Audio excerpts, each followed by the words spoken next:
wangu zvekare kuchingamidza baba Gwende, mufundisi wedu.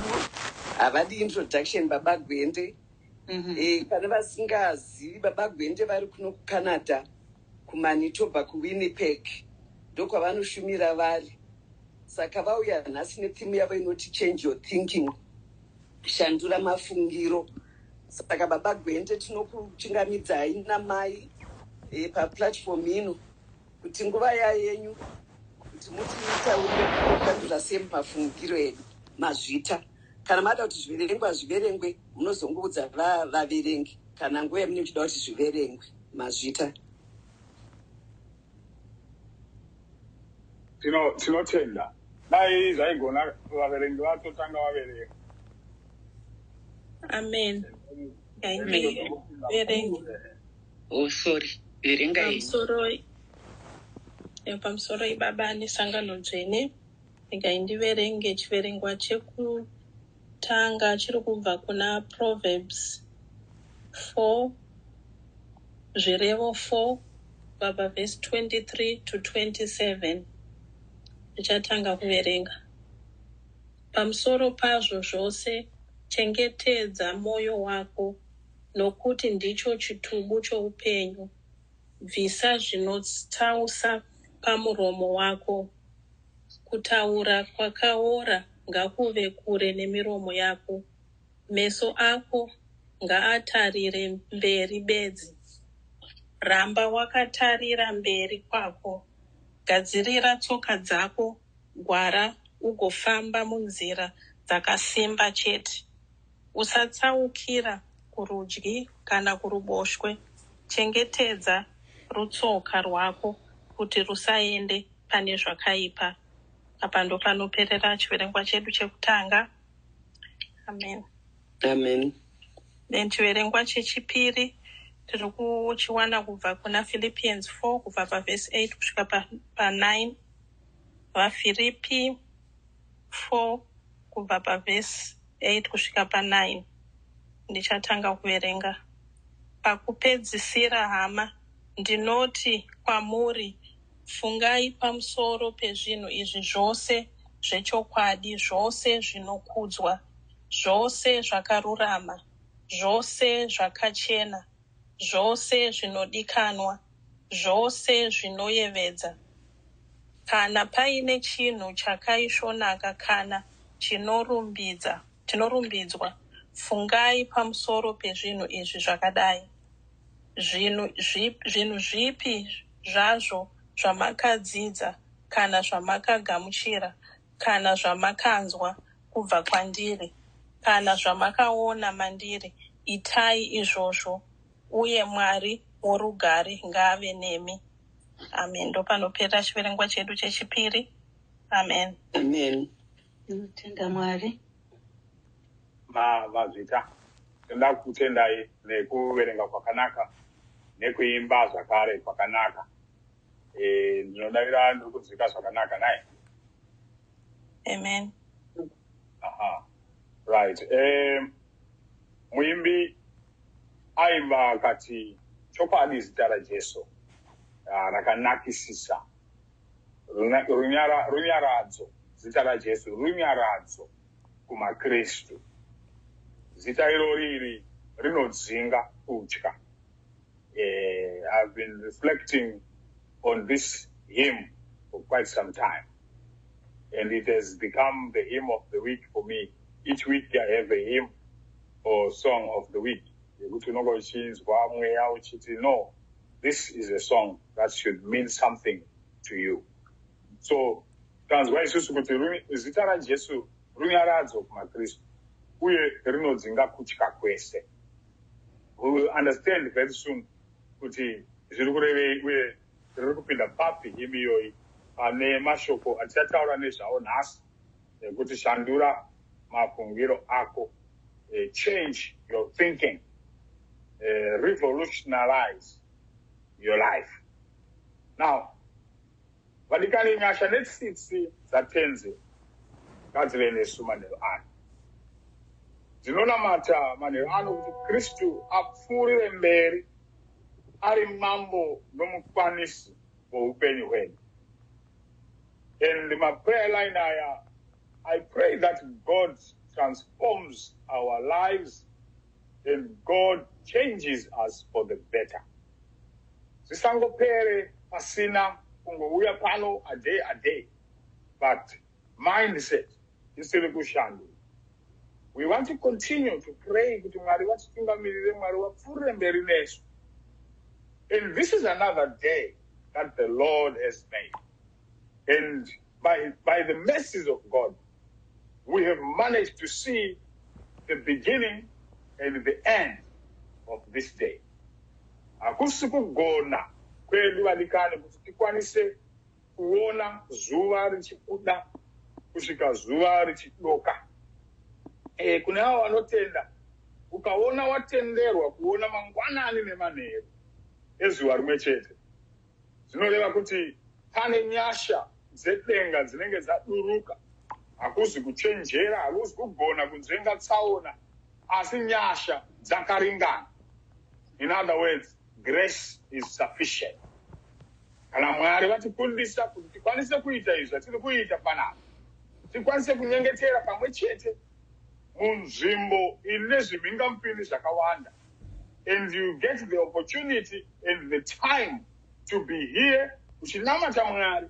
This is a great sign yekuti Mwari vakuwanira nyasha. And you cannot just let that go usinga acknowledge it, but it's not because of your might or your power, but Mwari vaita kuda kwavo. Now vhangeri yedu kana kuti chiverengwa chaverengwa nhasi uno chiri kutaura kuti ngwarira mwoyo wako, kunda zvose zvinofanira kuchenjererwa, nokuti ndimo mune zvitubu zvoupenyu. That's Proverbs 4 verse 23. Be careful how you think. Your life is shaped by your thoughts. Zvauno upenyu hwako hunoumbwa nendangariro dzako. Mundangariro dzako kana kuti mupfungwa mumwoyo mako ndimo mune zvitubu zvoupenyu. Be careful how you think. Your life is shaped by your thoughts. Chinhu chakanyanyokosha mukati meupenyu, especially tichida kukunda kana kubudirira mukati meupenyu, kudzidza nekuongorora mafungiro edu nemwoyo yedu. Nokuti mafungiro edu nemwoyo yedu nezviri mukati zvinoumba ma-attitudes evanhu. Chese chatinoona munyika muno kana munyika yevapenyu, zvose zvatinoona zvinotangira kundangariro. So everything that you see, there is an original thought inenge irimo somewhere in the world of forms. Which means that kuti chizobuda cha physical, something chagadzirwa, ingava table, ingava chair, ringava sofa, motikari, everything that you see chiri panyika chinooneka nemaziso, it starts as something in the supernatural or somewhere in the invisible. Zoreva kuti kunotanga pfungwa yekugadzira kwechinhu, kubva kwanzi ndava neidea yekuti ndivake kana kuti ndizogadzire chinhu, kana kuti ndauya nepfungwa yekutanga kamba. And it all starts in the mindset, it all starts in the heart, and then it becomes a reality. So it is something that we need to learn, Manel. For us to master our destiny, we must learn to control the nature of our dominant thoughts, the nature of our habitual thoughts.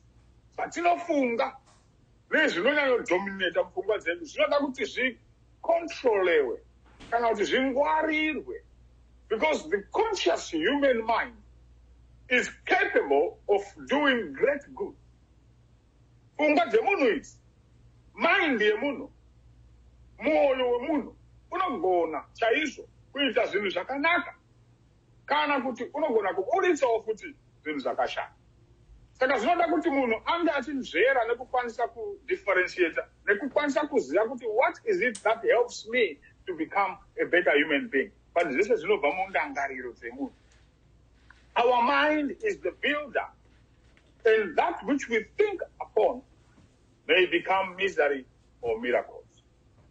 So what you think, it's either you have the choice to make. Kuti urikuda kuti zvaurikufunga zvizova kushuva kana kuti ave miracles. Your destiny is with you. It lies within your thoughts. It lies within your heart. It lies within your mindset. Our thoughts determine our destiny. So the mind is really an amazing creation. You realize kuti research yandakaverenga ndichigadzirira kutaura nhasi inondiudza kuti vanhu vanotaura at a rate of 150 to 200 words per minute. But the internal dialogue, pane kutaurika kunoitika pakati pevanhu, kunoitika mukati memunhu, inonzi self-talk. Kazhinji kacho vanhu vakutaura vega. Wakambozviita kuti uri mushop kana kuti anyway ukangoona chinhu chisina kufadza, you will be talking by yourself. Saka internally futi dzimwe nguva usina kuzvibudisa kunze, but inside yourself you will be talking to yourself. Saka science dzakataura kuti kana uchitaura wega paya mumwoyo zvisati zvabuda mumuromo, munhu anotaura at a rate of 1,300 words per minute, more than matauriro atinoita kana zvichibuda physically. The problem is that patinotaura tega paya, ndangariro dzemukati memwoyo yedu zhinji dzacho, according to our research, dzinotaura kuti it's negative thinking. Ndo yakawanda mukati mevanhu pavanenge vachifunga nezvavanenge vachirangarira mukati memwoyo yavo nemukati mepfungwa dzavo. Saka whatever your circumstances, nhasi uno mudikani, whether you are rich, whether you are poor, whether you have been successful, whether you regard yourself as a failure, whether you are happy or sad, it is nothing but a product of your thoughts. Zvese zvauri nhasi, whatever it is, chaungati uri kunzwa mukati memwoyo wako, kana kuti chaunofunga kuti uri in your life today, pamacategories esandataura, it is a product of ndangariro dzako. It's a very simple, in a very simple manner, you are a product of your thoughts. Ndosaka ndichipokana kazhinji kacho nevanhu vanoramba vachiblema maparents avo, nevanhu vanoblema vamwe vanhu muupenyu kuti I'm where I am, and they blame people for their misfortunes. Ndiri pandiri nhasi because vabereki vakandiregerera. Ndakatadza kupedza chikoro, and because vanhu vakatadza kundibhadharira mari yeschool fees. Ndikatadza kuvaza ndiri because of people, and we have a very, very big sense of entitlement. It is because of other people that we are supposed to be somewhere in life. And you have to wire your brain for great things. And if you decide to dwell on the negatives, I know there are things that happen to us, there are things that relatives did to us, there are things that you think of today.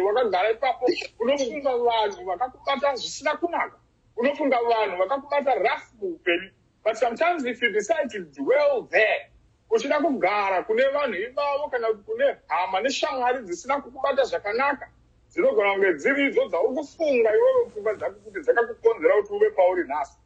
you decide to dwell there,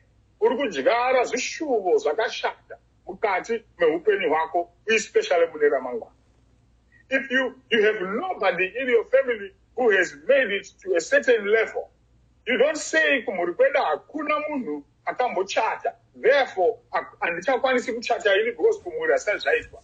Iko kumamhuri kwacho kune vanotiwo futi kana kusina vamwe vazviita kuno, kureva kuti hapana munhu anofanira kuita zvinhu zvinodarika zvandakaita. But it is a matter of mindset. Because ukabvuma kutongwa neizvozvo, pfungwa dzako dzisingogara dziri pane zvakashata zvakamboitika muupenyu, and then you think, saka isu tisuve nhamo, isu tisuve kutambudzika, nokuti kwedu kumusha hakuna chakanaka chakambobudirira, hakuna mbobvira kwachatiwa, hakuna mbobvira kwaita zvakasaka ina handipi ndakazviita.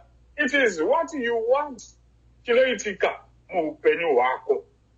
Munamato unogona kuuita mudikani. Munamato unogona kuunamata, ugonamata kusvika wabuda masiriri.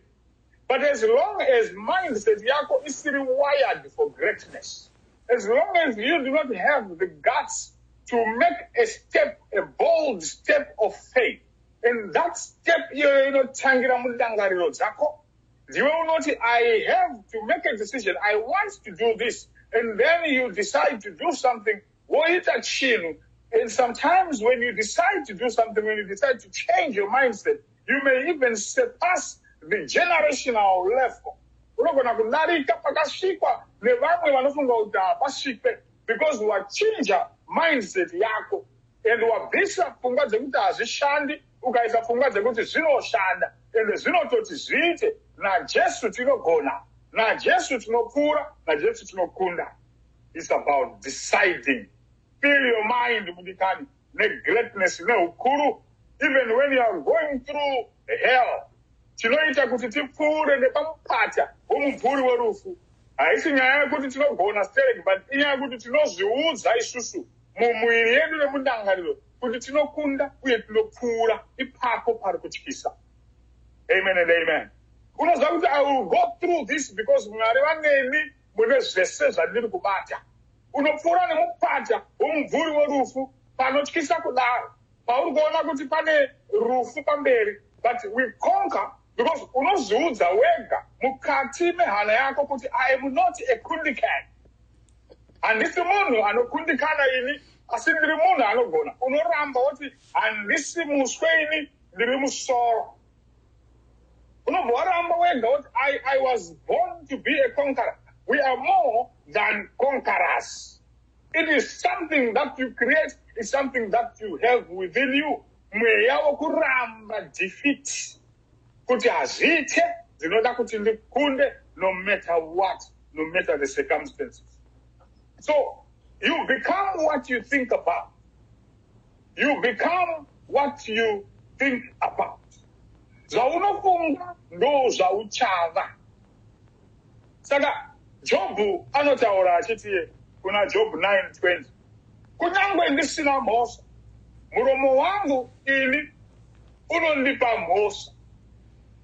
Kunyangwe ndiri munhu mutsvene, iye anogona kunditsvakira mhosva. Why? Though I am in the right, my own mouth will condemn me. My own mouth, not anybody else's. My own mouth. Zvandinofunga nezvandinozokuditsa ndizvo zvinondikomerera. Mashoko ane simba mukutaurwa kwaanoitwa, asi kuti zvizobuda muromo zvinenge zvatanga kubikwa mukatikati mendangariro. Muchitubu ndimo munobikwa zvinhu, kuzoona zvobuda panze. It's because you have been contemplating over that. So what you contemplate on is what comes out of your mouth. So if you want success in your life, you must think success. If you want growth, you must think growth. If you want to rise in life, hang around people of like mind. When you want to be a great person, you must hang around great people. If you want to learn how to fly, you cannot hang around chickens. You must hang around those that can fly as well. To tap into the anointing, because you become what you want and what you really feel within you. So though I'm blameless, you pronounce me as guilty. Because muromo wangu uyu ndio unotaura mashoko anondidzikisira. Ndinozitsikirira ndega nematauriro andinoita about myself. How you talk about your children to other people may actually determine who they will become, because you are the one who's giving them and telling them what you want them to become.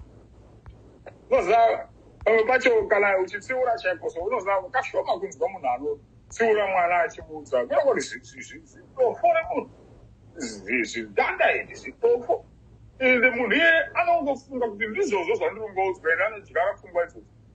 Pacho pamwe kuudzwa ida uchange zilawyer so ida uchange zidhokota mafungire mwana uyu tokuta pachake aya profesa uyu Iwe, uchifunga mafungiro wayo so. Kwete kufunga the negatives all the time. And unongotijigara mweya iwoyo kwaunenge uchitaura zvaunenge uchitaura. Nokuti muromo wako uyu utakukomerera nerimwe ramazuva. If someone feeds their mind with negative thoughts of worry all the time, fear all the time, anxiety and confusion, his life or her life becomes one of frustration, and it becomes one of fear and anxiety and worry. Kana uri munhu ari wired for negative things, your life will become negative. Zvese zvaunoita zvinotanga kungodaro nokuti ndo zvaunoshuvira. And then on the other hand, if another person feeds their mind with positive thoughts for a better tomorrow, kuti chero ndiri musituation iyi nhasi, I will feed my mind with positive thoughts for a better tomorrow, good and worthwhile goals, and work towards them. Zvinotanga kushanda, it will become a reality. When you start talking and thinking about the good things in your life, things will start working. Kuti chero ndakasara ndakadai chero pakaenda vabereki, chero ndakaneglectwa ndisina chandinacho, hama neshamwari dzikatadza kundibatsira pandanga ndisina kana chekubata nechekudya. Even if the situation is like that, I know that with God on my side, I'm going to prosper. That is the difference between those of us who believe and those who do not believe. Because it's such that we have somewhere to lean on, and we have somewhere to rely on, and we know that we are conquerors through Christ who died for us on the cross. Kufa kwakaita pamuchinjiko, haana kufa achiroverwa pamuchinjiko asina vara for nothing. But akaroverwa kuti iwe neni mudikani tione kugara upenyu hwakanaka, zvinhu zvedu zvitiitire zvakanaka. Ndokusaka dzimwe nguva usina kana sendi kana mari yekuziva kuti what will I do tomorrow? What will I do nenyaya yemabills angu? God will work out a miracle because your brain is wired towards positive things. It will work out. Something will come up. God will intervene. It's not on my own. It's not my battle. It's the Lord's battle. You are the mighty in war. You are the mighty in battle. And because you have a positive mindset. Unoziva kuti pfungwa dzangu dziri kutaura kunaka, kwera mangwana risati rasvika. Isusu ndokusiyana kwatakaita maKristu nemahete. Because maKristu anotanga kutocelebrata, agotanga kupembera even miracle yacho isati yaitika. But vanhu vemunyika vasingazivi Mwari vanomira kuti vatange vaona munana. Kana vazoona munana vozotanga kuti there is reason to thank God and celebrate. But isusu manje tinototi usati waitika munana. We celebrate slogan anticipation for better things. We are already there before we get there. Tinotona the victory before we even get it. Tisati tatomboona tinotanga kutoti tendai tenzi izvaine tsitsi nenyasha dzake dzinogara narini. Kunyange ndichiziva situation yangu pale zvino yakandimanika. Ndakamanikwa pakona. But I will not allow the devil to change and twist my mind. I will never do that, and I will always praise God. I will always have positive mindset. I will always think about a brighter and better tomorrow. This is the God that we worship. So if you keep feeding your mind with negative thoughts, you will achieve negative results. Do you know kuti excellence chaiyo kunzi kugona kana kubudirira? Let's talk about kubudirira. Kubudirira muupenyu is not a skill. Hakuna skill inonzi kubudirira. Kubudirira is not a skill, but it is an attitude. It is an attitude. An attitude of success, an attitude of growth, an attitude of achieving, an attitude of graduating. It is an attitude that has caused you to graduate and have a master's degree and become a doctor and become whatever you are in your life. It is not because of the skill set that you have. It's because of the attitude towards growth and development. Attitude, I want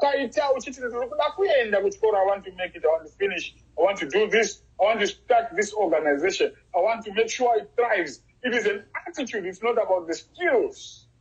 Saka unoona kuti zvinobva mukati-kati mendangariro yemunhu kuti asvike pakuzoti ndakukunda. Neither success nor failure is ever final. The way your mind is programmed determines your mindset.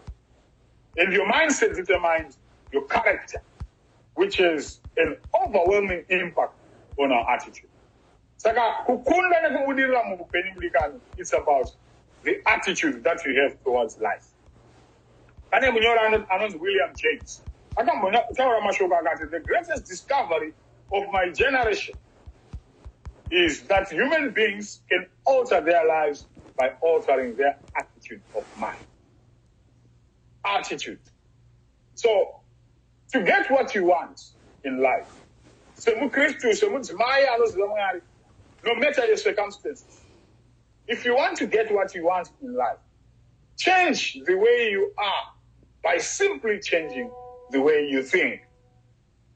How do I think? How do I wire my brain? How do I think? I should be able to use the gospel, to use the word of God to transform my life, to become a better Christian. Proverbs 23:7, for as he thinks in his heart, so is he. People do not attract what they are, but that which they are. So, magambo una erukuti, muna agaswika ari munyowani, kana panga wapa church. Muchono tu munyo kama, kana panga wapa kambani, kana pa basta. Kana mamuru kushanda, mwese umakewe, kine kupi, kuma shift antri kupi daya. Ukaona munu mucha anonza auya. Kunjeka zino izi wano, atwaka kuno zonda wasiwe namu. Wano wanosiya mabasa, wachitanga wanyowani, wachisiya, wachitanga. Pakangoya munu munyowani chetu. Makambona kuti azvimutorere nguva kuva attracted to the same type of people dzinenge brains dzake. I don't know why is it that munhu akangoya munyowani anobva attractana geche nevanhu vane brains dzake. It happens because zvinenge zvichienderana, you attract what you are.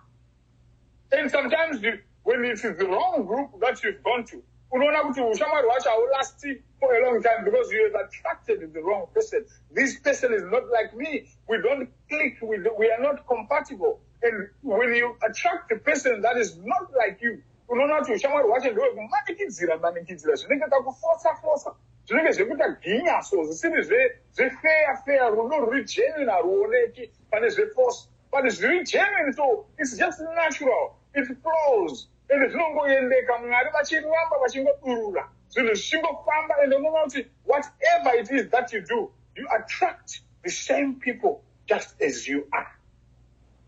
Saka, to attract good people, you must be good yourself. To attract good friends, you must be a good friend as well. To attract godly people, you must be a godly person yourself. So instead of going to work on them, you got to work on yourself. Saka unofana kuzvishanda iwewe sedunga munhu kuti ndisati ndatanga kutsvagana nezvemaushamwari. Work on yourself and become a better human being. Your circumstances may be out of control, but God is in control.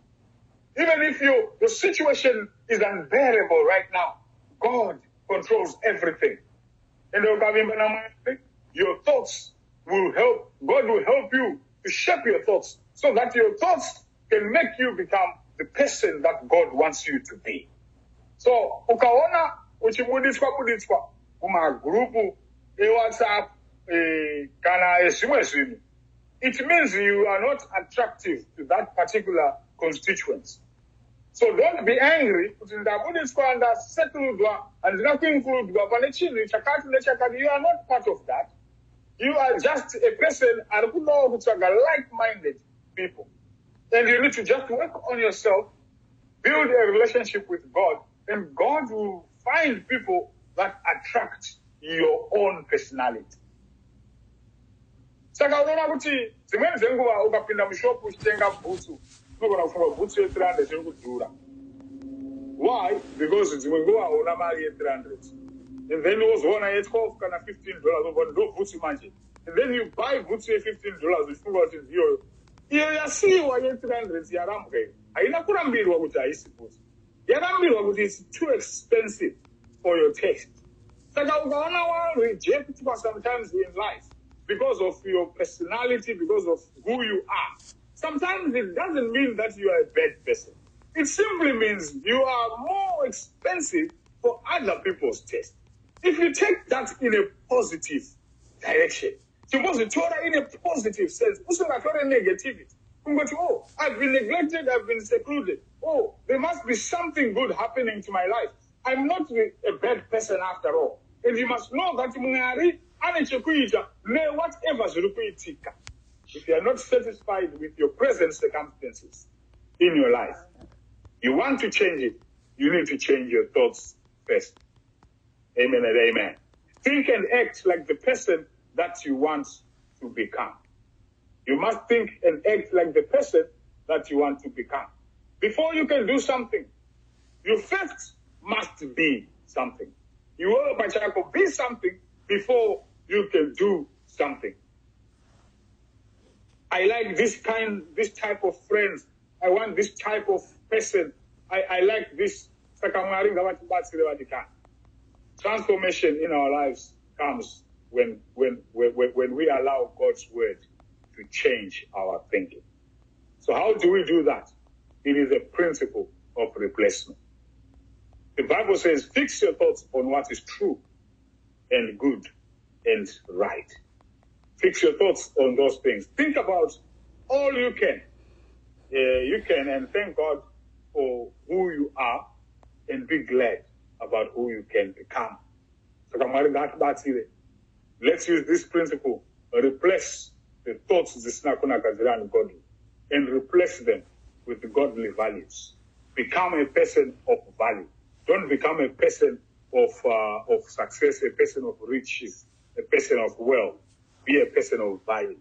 And I only value, even if you have few friends, as long as you have value before God, you are in the right direction.